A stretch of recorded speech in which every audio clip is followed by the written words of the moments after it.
تاسې ګورئ پر اقشار باندې نه لګېږو، موږ تاسې پر پرګنو باندې نیوکه نه کوو، موږ تاسې په هر قشر کې، په هر قبیله کې، په هر قوم کې شعوبان لرو. دا په قومونو باندې افغانستان نه سره ویشو، نور تر ابده پورې خلکو ته دا موقع نه ورکوو چې په وازه خوله باندې راته ووایي چې وایي زه خراساني یم، زه افغان نه یم. ته د دې خاورې بچی یې، نو ته به یا افغان هم یې.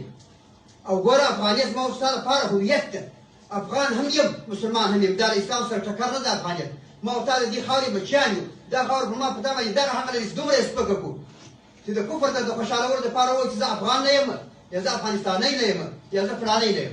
افغان یم، مسلمان یم، د دې خاورې بچی یم. نور دا فرق نه کوم چې تاجک یم، ازبک یم، پښتون یم، هزاره یم، پشه یم، نورستانه یم، یا بلوچ یم، یا عرب یم. د دې خاورې هر بچی په دې خاوره کې حق لري. د دې خاورې هر بچی دې خاورې دپاره ځورېدلی. د دې خاورې هر قشر، هر قبیله پر اور باندې کباب شوې ده.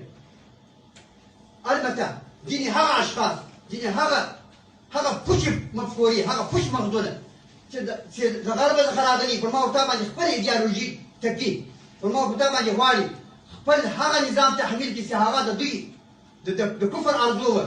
هغو ته ما او تا وخت ورکړو، بیا به نو زما او ستا ولس بیا له دغسې بدبختیو سره مخامخ وي لکه دا تېر وخت کې وو. د تثبیت صف له لارې څخه ما او تا دغه یو کس، دغه مخرب، هغه مضر چې هغه د افغانستان د هویت مخالف وي، هغه د افغانیت مخالف وي، هغه د دې خاورې دښمن وي، هغه دې خاورې ته په مور باندې نه وایي، هغه دغې خاورې هر بچي ته په ورور باندې نه وایي، هغه د دې خاورې هر وګړي ته په خپل ملګري باندې نه وایي، د هر وګړي ته د خپل دوست په سترګه باندې نه ګوري، او هر افغان د افغان په سترګه باندې نه ګوري. ما او تا به هغو ته دا فرصت نه ورکوو. داسې بې باسو له دې سبه څخه، داسې بې له دغې خپلې پاکې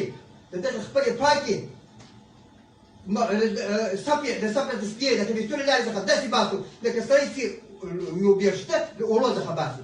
ګورې تاسو ته معلومه ده بدن که فاسدېدی، هغه ټول په یو وار باندې نه فاسد کېږي، یوه عضوه ده.